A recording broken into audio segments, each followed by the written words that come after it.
नमस्कार, मी सेजल पुरवार. या बातमीपत्रात तुम्हा सर्वांचं स्वागत आणि बुलेटिनच्या सुरुवातीला बातमी नाशिकमधून आहे. गोदावरी नदीच्या पाणी पातळीमध्ये पुन्हा वाढ होताना दिसतेय. दुतोंड्या मारुतीच्या कमरेला पाणी लागले. गंगापूर धरणातून गोदावरी नदीपात्रामध्ये आता पाण्याचा विसर्ग केला जातोय आणि त्यामुळे साधारणतः गेले 17 दिवस पाण्याचा विसर्ग असाच सुरू आहे आणि त्यामुळे पाण्याचा प्रवाह वाढलेला दिसतोय.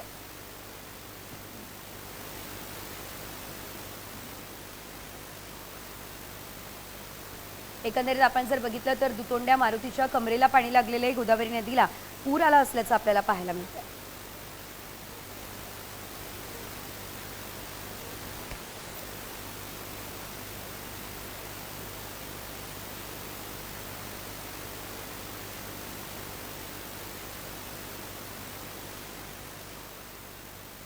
दुतोंड्या मारुतीच्या कमरेला पाणी लागलेलं आहे. अर्थातच गोदा घाट जे आहे ते पाण्यानं भरलेला आहे. संपूर्ण गोदा घाटाचा परिसर हा पाण्यानं वेढलेला आपल्याला बघायला मिळतोय.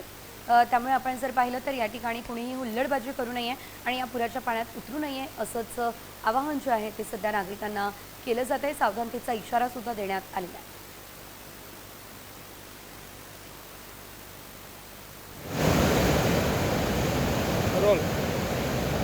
गोदावरी नदीच्या पाण्याच्या पातळीत वाढ झालेली आहे. गोदावरी नदीला सलग 17व्या दिवशी पूर आलेला आहे. आपण बघू शकतो का या ठिकाणी मोठ्या प्रमाणात गंगापूर धरणातून पाण्याचा विसर्ग गोदावरी नदीमध्ये करण्यात आलेला आहे. त्यामुळे गोदावरी नदी जे रामकुंड परिसर आहे ते रामकुंड परिसर संपूर्ण पाण्याखाली गेलेला आहे. आपण बघू शकतो का रामकुंड परिसरातील जे छोटे मोठे जे मंदिर आहे ते अनेक मंदिर गेल्या 15 ते 17 दिवसापासून पाण्याखाली आहे. एकूणच आपण नाशिक गंगापूर धरणाजवळ अनेक दिवसापासून मुसळधार पाऊस पडत आहे आणि त्यामुळे गंगापूर धरणातून पाण्याचा विसर्ग वाढवण्यात आलेला आहे. काल रात्री जवळपास 4,500 क्युसेक इतका पाण्याचा विसर्ग गोदावरी नदीमध्ये करण्यात आलेला आहे आणि त्यामुळे गोदावरी नदीला पूर आलेला आहे. आपण बघू शकतो की या ठिकाणी आज रविवार आहे आणि रविवारच्या दिवशी अनेक पर्यटक राज्याच्या बाहेरून नाशिकमध्ये येतात, गोदावरीला येतात आणि या ठिकाणी आपण बघू शकतो की पुराच्या पाण्यामध्ये जे पर्यटक आहे ते जीव धोक्यात घालून तिथे स्नान करताना आपल्याला दिसत आहे. एकूणच नाशिकमध्ये सुरू असलेल्या पावसामुळे गोदावरी नदीला पूर आलेला आहे आणि गोदावरी नदीची जी पाण्याची पातळी आहे ती वाढलेली आहे. एकूणच पावसाचा जर जोर असंच कायम राहिला तर गोदावरी नदी गंगापूर धरणातून तर आपण पाहिलं गोदावरीची पाणी पातळी जी ती सध्या वाढलेली आहे. मात्र दुसरीकडे राज्यात सुद्धा आज पावसाचा जोर वाढता राहणार असल्याचं कळत आहे. एकंदरीत आपण जर बघितलं तर पुण्याच्या घाटमाथ्यावरती रेड अलर्ट देण्यात आलाय. विदर्भात, उत्तर महाराष्ट्र, मराठवाड्यामध्ये तुरळक ठिकाणी येलो अलर्ट आहे. पालघर, ठाणे, रायगड आणि सिंधुदुर्गात ऑरेंज अलर्ट देण्यात आलेला आहे.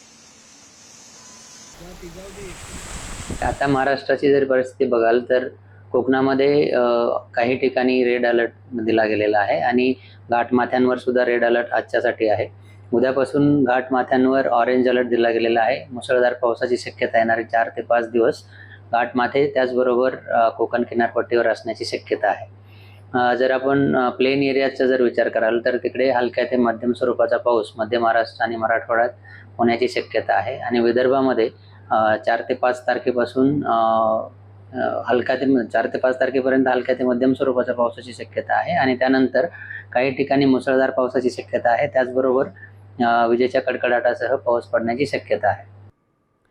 तर सांगलीमधल्या शिराळा तालुक्यातील चांदोली परिसरात अतिवृष्टी झाली आहे. 24 तासात 72 मिमी इतक्या पावसाची नोंद झाली. एका दिवसात धरणात 1 TMC पाणीसाठा वाढलाय. धरणातून 4,500 क्युसेक वेगानं वारणा नदीमध्ये विसर्ग सुरू आहे. त्यामुळे वारणा नदीकाठच्या नागरिकांना सतर्कतेचा इशारा प्रशासनानं दिला.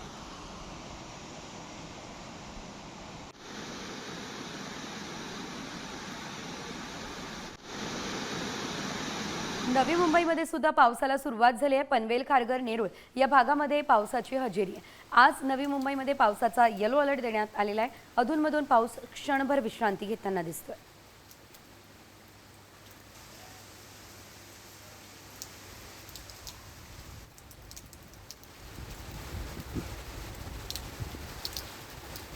आणि यानंतर एक मोठी बातमी देवेंद्र फडणवीसांसंदर्भातली. होय, कारण मुख्यमंत्री देवेंद्र फडणवीस पॉडकास्ट सुरू करणार आहे. महाराष्ट्र धर्म हा नवीन पॉडकास्ट सुरू करतील. ही नवीन पॉडकास्ट मालिका जी आहे ती आता देवेंद्र फडणवीस यांची असणार आहे. आषाढी एकादशीच्या निमित्ताने या पॉडकास्टला फडणवीस सुरुवात करतील आणि आज सकाळी 11 वाजता पॉडकास्ट त्यांचा प्रदर्शित होणार आहे.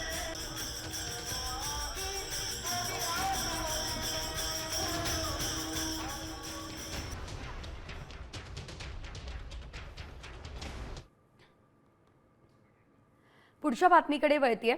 एकंदरीत मराठीच्या मुद्द्यावरून आमदार गोपीचंद पडळकर यांनी आता ठाकरे बंधूंवरती हल्लाबोल केलाय.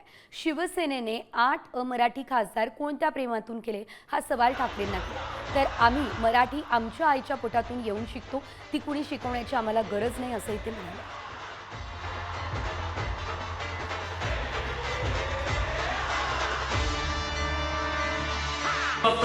मीडियात काय चालू आहे? मराठी मराठी मराठी मराठी मराठी. अरे मराठी बोलायला आम्हाला काय कुणी शिकवायला लागते काय? आम्ही आमच्या आईच्या पोटामध्ये मराठी शिकतो.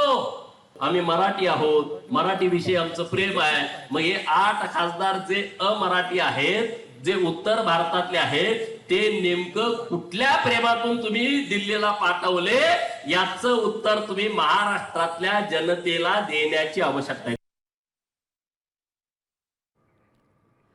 राज ठाकरे आणि उद्धव ठाकरे हे एकत्र आले खरे, मात्र या युतीची साखरपेरणी कधीपासून सुरू झाली होती आणि त्यात नेमके कोणते अडथळे आले, पहा या संदर्भातला हा खास रिपोर्ट.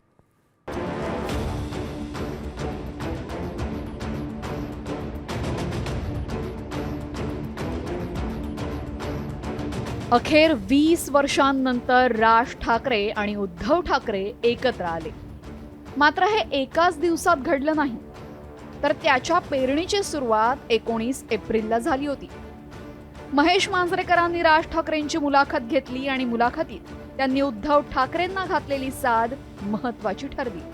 माझ्यासाठी महाराष्ट्र खूप महत्वाचा आहे. मराठी माणूस जास्तीत सगळ्यात खूप माझ्यासाठी अत्यंत महत्वाचा आहे. अत्यंत माझ्या जिव्हाळ्याचा विषय आहे तो. त्यांच्यासमोर कुठचीही भांडण आणि वाद मला असं वाटतं अत्यंत दुय्यम तिय्यम दर्जाचा आणि अत्यंत फालतू गोष्टी आहेत विषय. राज ठाकरेंच्या या सादेला महाराष्ट्रापुढे आमच्यातील वाद क्षुल्लक आहे असं म्हणत उद्धव ठाकरेंनीही प्रतिसाद दिला. माझं तर मत असं आहे की मराठीसाठी आणि महाराष्ट्राच्या हितासाठी अगदी किरकोळ भांडणं, तुम्ही बाहेर गेल्यानंतर बातम्या वाचल्यानंतर कळेल मी किरकोळ भांडणाचा संदर्भ काय आहे. किरकोळ भांडणं बाजूला ठेवायला मी सुद्धा तयार आहे आणि मी सुद्धा सर्व मराठी माणसांना या हितासाठी, महाराष्ट्राच्या हितासाठी, मराठीसाठी एकत्र येण्याचं आवाहन करतोय. बाकी आमच्यातली भांडणं मी आज सांगतो की काय भांडणं माझ्याकडनं नव्हतीच, कोणाशी मिटून टाकली. चला पण पहिले हे ठरवा महाराष्ट्राचं हित, आणि मग त्यावेळेला सगळ्या मराठी माणसांनी ठरवायचं की भाजप सोबत जायचं का शिवसेनेसोबत, म्हणजे माझ्या बरोबर एसनशी नाही. आता ठाकरेंची युती होणारच अशी जाहीर चर्चा सुरू झाली असतानाच दोन्ही बंधू परदेश दौऱ्यावर गेले. तर राज ठाकरेंच्या परदेश दौऱ्यानंतर पुढाकार कोण घेणार यावरनं युतीची चर्चा बारगळली होती.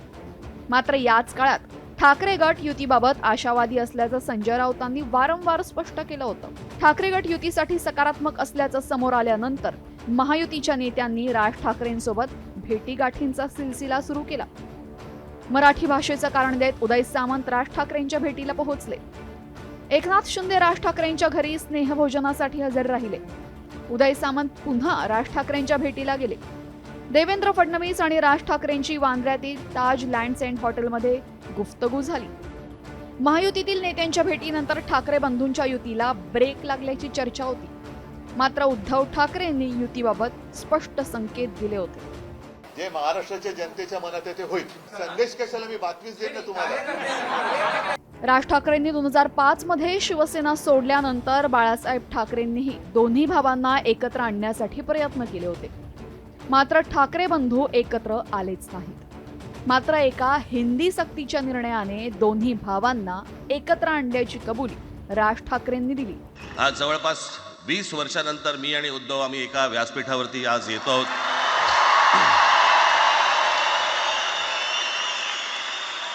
जे माननीय बाळासाहेबांना जमलं नाही, जे अनेकांना जमलं नाही, आम्हाला दोघांना एकत्र आणायचं, ते देवेंद्र फडणवीसला जमलं. आता दोन्ही भाऊ हिंदी सक्तीविरोधात एकत्र आले. त्यांचं मनोमिलनही झालेलं आहे. एवढंच नाही तर आगामी काळातही एकत्र राहण्याचं जाहीर केलेलं आहे. आता राज ठाकरे आणि उद्धव ठाकरे एकत्र आले, त्यामुळे ठाकरेंनी एकीचं बळ कायम ठेवल्यास त्यांची युती होऊ नये म्हणून प्रयत्न करणाऱ्या महायुतीचं टेन्शन वाढणार हे मात्र निश्चित. ब्युरो रिपोर्ट, साम टीव्ही न्यूज.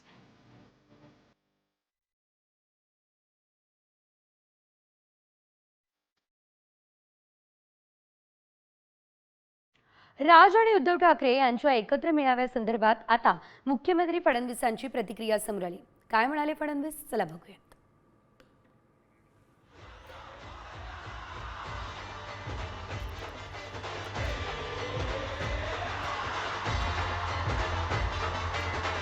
खरं तर राज ठाकरे यांनी एकत्र येण्याचं श्रेय जे ते देवेंद्र फडणवीस यांनाच दिलेलं आणि त्यानंतर उद्धव ठाकरे सुद्धा देवेंद्र फडणवीस यांनाच उद्देशून बोलले होते.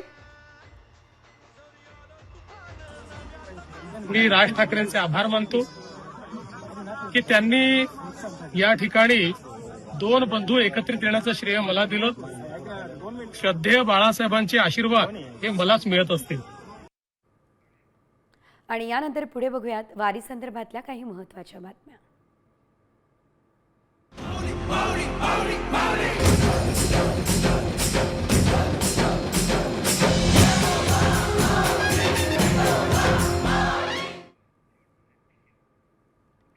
आषाढी एकादशी निमित्त श्री क्षेत्र आळंदीमध्ये उत्सव बघायला मिळालाय. संतश्रेष्ठ ज्ञानेश्वर माऊलींची पालखी पंढरपूरमध्ये श्री विठुरायाच्या चरणी दाखल झाली आहे. मात्र असं असलं तरी जे वारकरी पंढरपूरच्या वारीमध्ये सहभागी होऊ शकले नाहीये ते आळंदीमध्ये माऊलींच्या समाधीस्थळी दर्शनासाठी मोठ्या संख्येने दाखल होत आहे. या पार्श्वभूमीवर समाधी मंदिरामध्ये विविध रंगांच्या फुलमाळांनी आकर्षक पुष्प सजावट करण्यात आली.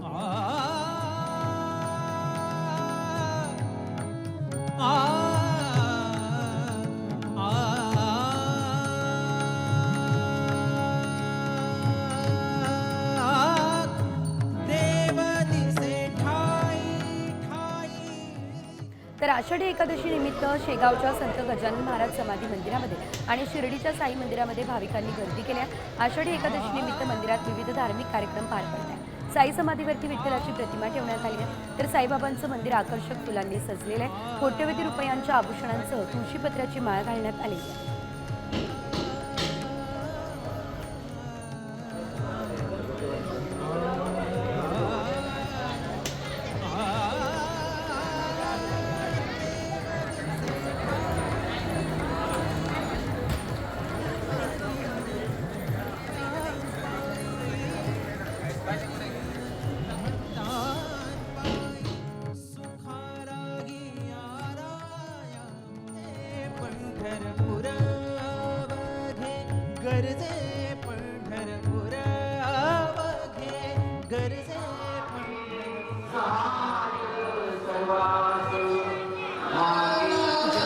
रुक्मिणी मातेची देखील मुख्यमंत्र्यांच्या हस्ते पूजा झाली आहे. महाराष्ट्राची काळजी घेण्यासाठी शक्ती द्यावी आणि बळीराजाला सुखाचे दिवस यावे असं साकडं घालण्यात आलं.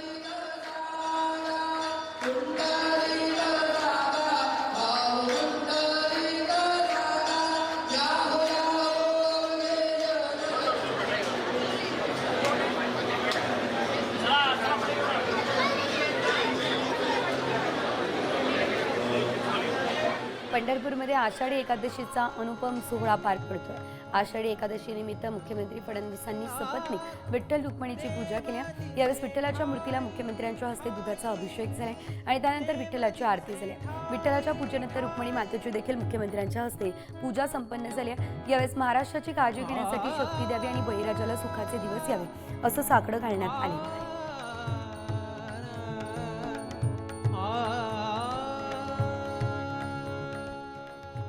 निश्चितपणे देवाला मागणं हेच आहे, कारण हे उभ्या महाराष्ट्राचं आराध्य दैवत आहे. त्यामुळे महाराष्ट्राची काळजी घेणं हे माऊलींचंच काम आहे आणि म्हणून माऊलींनी महाराष्ट्राची काळजी घेण्याकरता आम्हाला शक्ती द्यावी आणि सन्मार्गाने चालण्याची सुबुद्धी द्यावी. आमच्या बळीराजाला यावर्षी चांगलं पीक व्हावं, त्याच्या जीवनात आनंदाचे 4 क्षण यावेत अशा प्रकारची प्रार्थना देखील माऊलीच्या चरणी केली. तर आषाढी एकादशीच्या मंगलमय दिवशी संपूर्ण पंढरपूर नगरी भक्तिभावाने न्हाऊन निघाली. असं असताना ज्ञानोबा माऊली तुकारामच्या गजरात पांडुरंगाच्या नगरीमध्ये एक अनोखं दृश्य जे आहे ते आपल्याला बघायला मिळालेलं आहे. मुख्यमंत्री देवेंद्र फडणवीस आणि त्यांच्या पत्नी अमृता फडणवीस यांनी पारंपरिक फुगडीचा फेर धरलेला आहे आणि उपस्थित भाविकांमध्ये नवचैतन्य निर्माण केलेलं आहे। मुख्यमंत्री देवेंद्र फडणवीस आपल्या परिवारासह आज आषाढी एकादशीच्या निमित्तानं पंढरपूरच्या विठ्ठल रुक्मिणी मंदिरात होणाऱ्या शासकीय महापूजेसाठी दाखल झाले। महापूजेनंतर एका कार्यक्रमात या दाम्पत्यानं सहभागी होत भक्तिरसातनं आलेल्या वातावरणामध्ये पारंपरिक फुगडी खेळत उपस्थितांची मनं जिंकली।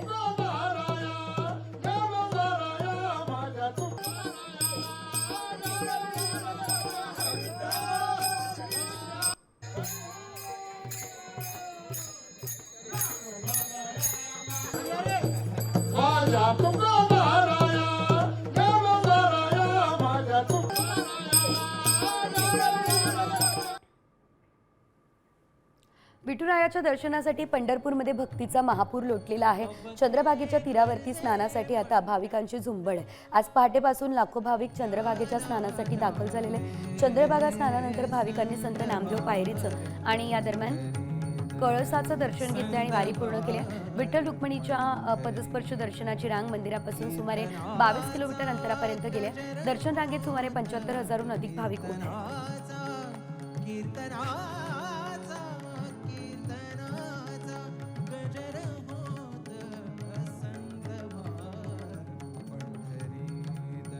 पंढरीचा वास चंद्रभागे स्नान अनेक दर्शन विठोबाचे हेची मज घडो जन्मोन जन्मंतरी मागणी श्रीहरी नाही तुझे। आज आषाढी एकादशीचा महासोळा। या महासोळ्यासाठी राज्यभरातून लाखो भाविक आज पंढरीत विठ्ठल रुक्मिणीच्या दर्शनासाठी आलेले आहेत। राज्यभरातून जवळपास 18 ते 20 लाख भाविक आज पंढरपूरमध्ये आलेले आहे। आता आपण बघतो की चंद्रभागेचा तीर देखील भाविकांच्या गर्दीने फुरून गेलेला आहे। पहाटेपासूनच चंद्रभागेच्या स्नानासाठी भाविकांनी मोठ्या प्रमाणावरती गर्दी केलेली आहे। पंढरीत आल्यानंतर चंद्रभागेचं स्नान पवित्र मानलं जातं। स्नानानंतर विठुरायाचं दर्शन घेतलं जातं। याच खरं तर ओढीने आणि आस लागलेले भाविक आज पंढरपूरमध्ये दाखल झालेले आहेत। पंढरीच्या लोकांनाही अभिमान पाया पडती जन एकमेका असा हा समतेचा सोहळा। खरं तर या सोहळ्यामध्ये कोणताही भेदभाव न करता एकतेने आणि समतेने आलेले वारकरी आज खरं तर विठुरायाच्या चरणी लीन होताना आपल्याला पाहायला मिळतात।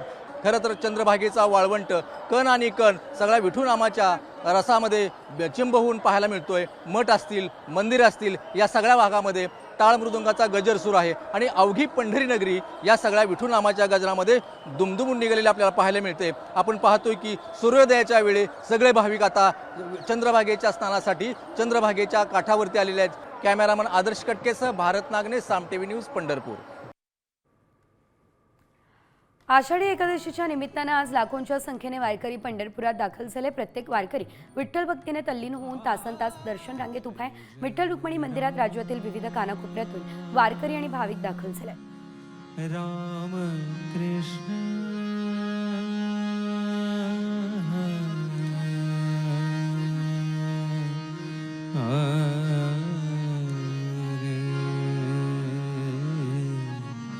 जय जय राम।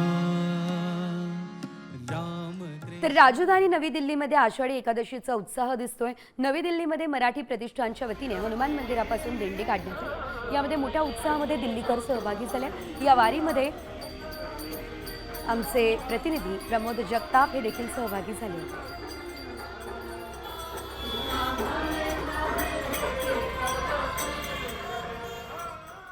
ज्ञानोबा तुकारामच्या गजर करत मागच्या काही दिवसांपासून महाराष्ट्रातील अनेक दिंड्या पंढरपूरमध्ये दाखल झालेल्या आहेत। खरं तर आज पंढरपूरमध्ये भक्तीचा उत्साह आपल्याला बघायला मिळतोय। पंढरपूरमध्ये देशभरातनं लाखो भाविक जे आहेत ते जमलेले आहेत। पण असं असताना महाराष्ट्राच्या बाहेरही वारीचा उत्साह जो आहे तो मोठ्या प्रमाणात असल्याचं चित्र जे आहे ते आपल्याला बघायला मिळतंय। ही दृश्य मी तुम्हाला राजधानी नवी दिल्लीतील दाखवतोय। राजधानी नवी दिल्लीमध्ये मागच्या काही वर्षांपासून सांकेतिक वारीचं आयोजन केलं जातं। जे दिल्लीतील मराठी लोक आहेत, जे भाविक आहेत, ते या दिंडीमध्ये सहभागी होत असतात आणि मोठ्या प्रमाणामध्ये त्यांचा उत्साह जो आहे तो या ठिकाणी असल्याचं चित्र आपल्याला बघायला मिळतंय। खरं तर सकाळी काही तासांपूर्वी ही दिंडी निघालेली आहे आणि भाविकांचा उत्साह होत आहे।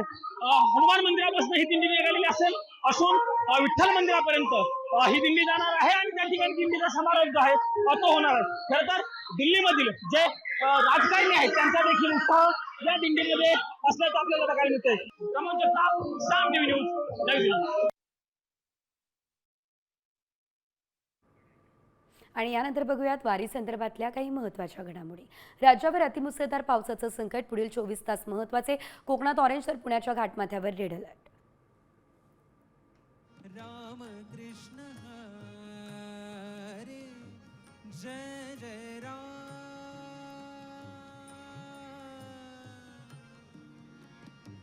जय जय राम राम कृष्ण हरे जय जय राम राम कृष्ण हरे जय जय राम। नाशिकच्या चांदवड येथील कला शिक्षक यांनी जांभळावरती विठ्ठलाची प्रतिकृती साकारली आहे। छोट्या आकाराच्या जांभळावर विठू माऊलींची सुंदर प्रतिमा साकारत विठ्ठलाच्या चरणी आपली श्रद्धा अर्पण केली आहे। वारी ही केवळ भक्तीची नसून बीज रोपण्याची आहे, हाच संदेश या प्रतिकृतीच्या माध्यमातून देण्यात आला आहे।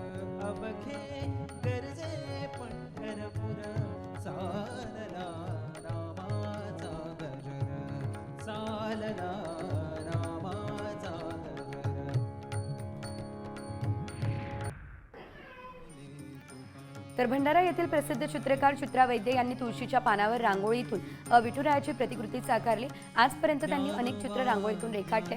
तिवल्याच्या तुळशीच्या पानावरती रांगोळीच्या विविध रंगांमधून त्यांनी विठ्ठलाची प्रतिकृती साकारली आहे।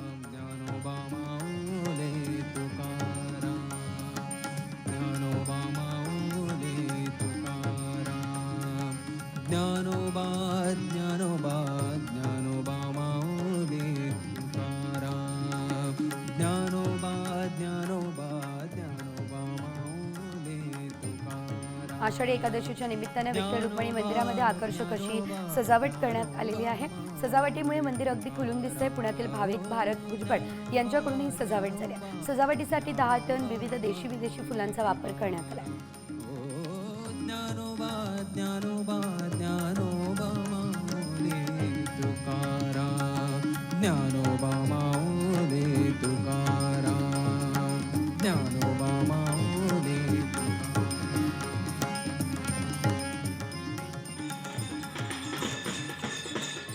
सांगली जिल्ह्यातील शिराळा तालुक्यामध्ये जिल्हा परिषद शाळेमध्ये आषाढी एकादशीचं औचित्य साधत आनंददायी शिक्षणाची वारी दिंडी काढण्यात आली। दिंडीची सुरुवात दंतपूजन मूर्तीपूजनानं करत शाळेच्या प्रांगणातून झाली। यावेळी शाळेच्या प्रांगणात अभंग म्हणत ढोलताशा टाळ आणि टाळ्यांच्या गजरात रिंगण सोहळा झालेला।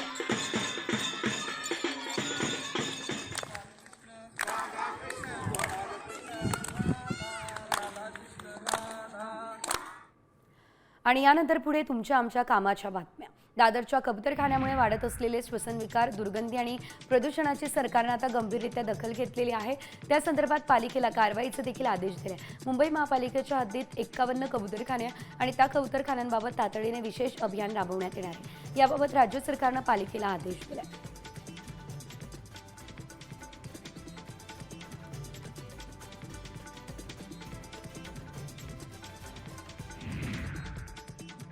मुंबईमध्ये सध्या फक्त 179 खड्डे बाकी असल्याची माहिती पालिकेने रस्ते विभागाने दिलेली आहे आणि गेल्या 1.5 महिन्यामध्ये पालिकेकडे खड्ड्यांच्या 1137 तक्रारी प्राप्त झाल्या आहेत। त्यापैकी 98 खड्डे भरल्याचा दावा पालिकेने केला आहे आणि या तक्रारींपैकी केवळ 179 खड्डे शिल्लक आहे। पावसाने विश्रांती घेतल्यानंतर हे खड्डे बुजवले जाणार आहेत।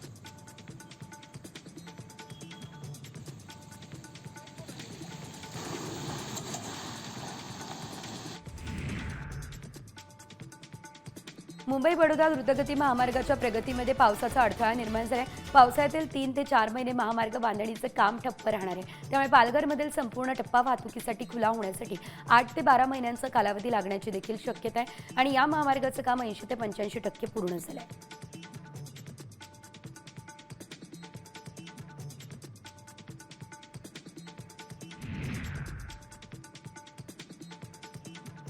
पुणे मेट्रो लाईन 3 प्रकल्पाचं काम 87% पूर्ण झालेलं आहे। उर्वरित काम अंतिम टप्प्यामध्ये आहे। त्या अनुषंगाने मेट्रोची मान डेपो ते PMR4 स्थानकापर्यंत पहिली चाचणी घेण्यात आली आहे। संबंधित प्रकल्पाच्या कामास 25 नोव्हेंबर 2021 रोजी सुरुवात सुद्धा झालेली आहे आणि या कामाची मुदत मार्च 2026 पर्यंत आहे।